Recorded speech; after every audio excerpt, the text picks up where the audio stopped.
Inland Sports.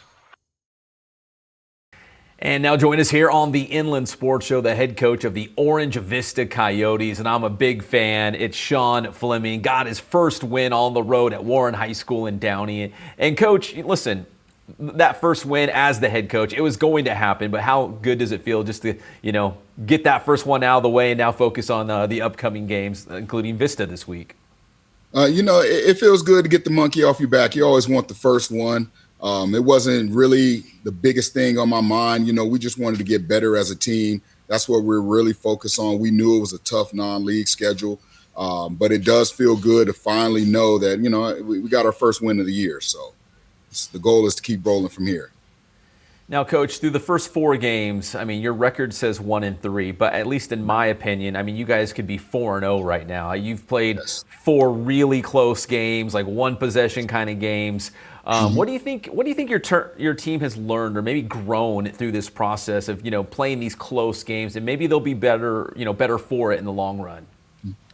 Adversity. They're learning how to deal with adversity. I think that's the best thing about the tough non-league schedule. It's just to see where our guys really are, try to gauge, who we are, learn from it. And we definitely have learned a lot in these first 3 games, starting at Apple Valley is a tough school, going out to the desert, playing in the heat. We were cramping up a lot in that game. And then playing Downey, this is the second time we played them. We played them close. And then, going against Norco, playing them close. So I think they're learning how to play in close games. And I think going forward, it's going to be really beneficial to the team to try to pull those victories out in the future. Now, Coach, you guys battled Norco, and Norco is having a real bounce-back season. They look kind of like old Norco again. You almost had them. I think it was 28-24 was that final score. But talk about the experience of going to SoFi Stadium and playing in an NFL stadium like that, and how cool was that just to be able to, play a game there, go in the same locker rooms and fields, and, just be in the same situation as, the Rams and the Chargers. We try to prep the guys and let them know that, it's a different world. That was supposed to be a home game for us. It became a neutral site for both teams.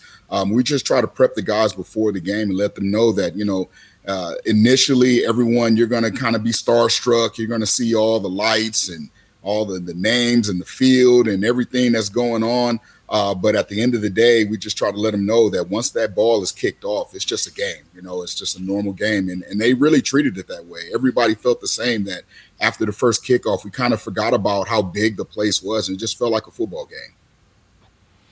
Well, Coach, obviously Orange Vista's won 3 straight Ivy League championships, and I know league play is going to be here in a couple of weeks. So you got Vista this week, and then I think it's a bye week, right? And then you go right into Ivy League action. So you talked about non-league, kind of a growing process, right? You just want to get better week to week, game to game, to get ready for Ivy League and hopefully a CIF run as well. So where have you seen the growth on this team? You talked about dealing with adversity, but like on the field, have you seen any growth from your guys in any specific areas where you feel like, man, we are getting better, we are going to make a run at a fourth straight Ivy League title? I think the big thing is offensively.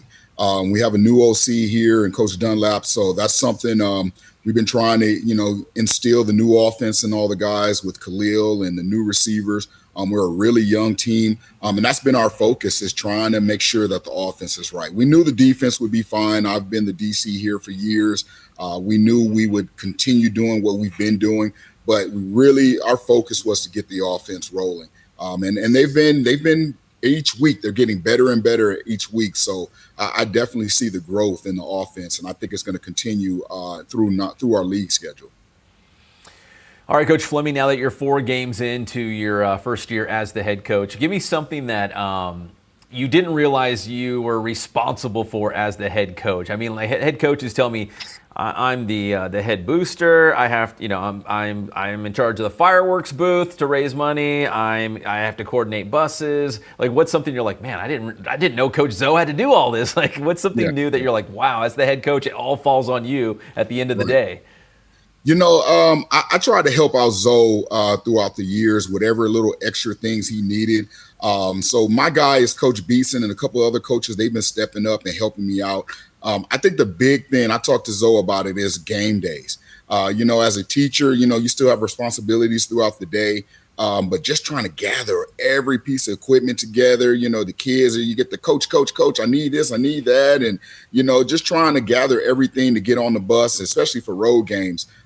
Trying to figure that out, and it's a learning curve that I'm going through, and I'm learning each week, and Zoe is still my mentor. He's still on campus, and every week after the game, I kind of debrief with him and ask him questions on how I can get better at whatever it is I feel like I failed at or I need to get better at. So it's definitely a learning experience for me.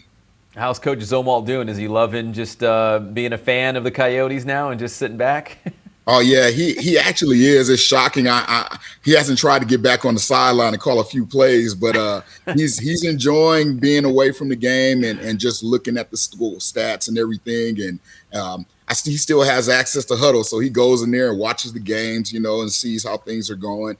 And he's still a great mentor for me. He's always giving me little tips and tidbits on what I can do to be a better coach and to lead these guys throughout the season. Well, Coach Fleming, I asked you about your responsibilities as a head coach, if there was something you didn't realize that, kind of fell on your plate being the head coach. Mm-hmm. And there's a funny story. This was several years ago. Centennial was playing De La Salle, I think, for the state championship. And it was the morning of. It was a Saturday, and it was a morning of. And I interviewed Matt Logan. And I was like, hey, what are you doing right now to get ready for De La Salle? Breaking down X's and O's, watching film. And he's like, J.J. Taylor, the star running back, forgot his cleats. He's like, I'm trying to find a store that's open to go buy him cleats. We're not even worried about De La Salle or breaking down video. So it's just funny, like as a head coach and your responsibilities of, I don't know, maybe even on game days, who's feeding the kids and who's getting the food out and who's cleaning up afterwards. Like all that stuff is, I don't know, you've surrounded yourself with good people, but you're the head coach, right? So it's still in your sphere, right, to get that stuff done. Right. No, all of that. We actually had a kid.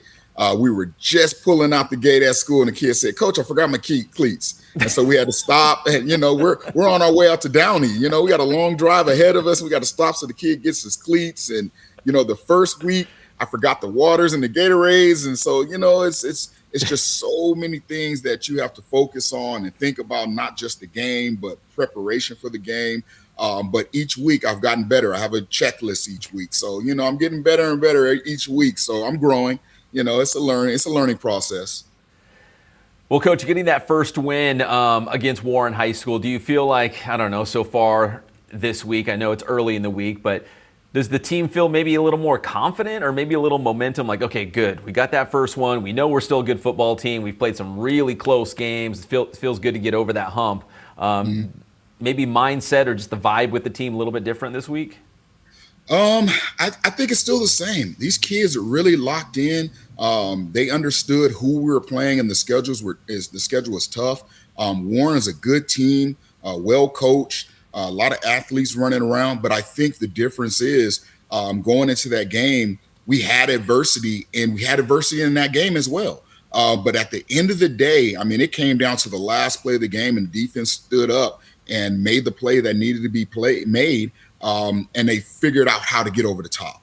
So we had 3 games where we were struggling and we were right there. And then now this 4th game, we actually got over the top. So I think they learned from how to fight through adversity. It's going to be tough games, but at the end of the day, you just got to stick to it, and you'll eventually get some wins out of there. All right, finally, Coach, without giving away all of your secrets, you got Vista this week from the San Diego section. What do you think are the keys to victory to get one more win in non-league action for you guys? Execute.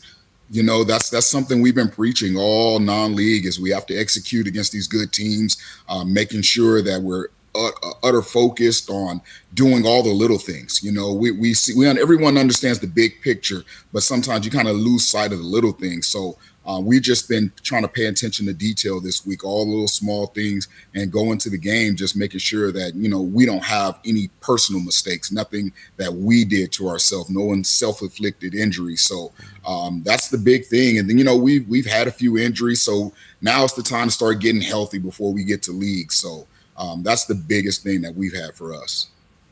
Man, Coach, I feel like we just started the season and we're already talking about league play right around the corner. I mean, it's already flying by. I don't know how you feel. I feel like it's just flying. Right. No, it's going faster than I thought. I mean, it was fast as a coordinator. It's even faster as a head coach. My days don't end. I wake up and I don't think I go to sleep. So There's always something, right? Like the yeah. Gatorades, what plays am I going to call? Who's starting Yep. at this position? So-and-so Yep. is late to practice. It's always Yep. something, right? Always some mouthpieces, knee pads. It's always something. So I try to keep extras of everything. So Well, Coach Fleming, I'm a big fan. Congrats on that first win as the head coach. I'm sure there's many more coming your way, and good luck this week against Vista High School. man, I really appreciate the opportunity, Pep. Man, it's great always talking to you, man. Anytime you hit me up, I'm always there for you. I appreciate you. I appreciate you too, Coach. That's Shawn Fleming, the head football coach for the Orange Vista Coyotes here on the Inland Sports Show. Inland Sports.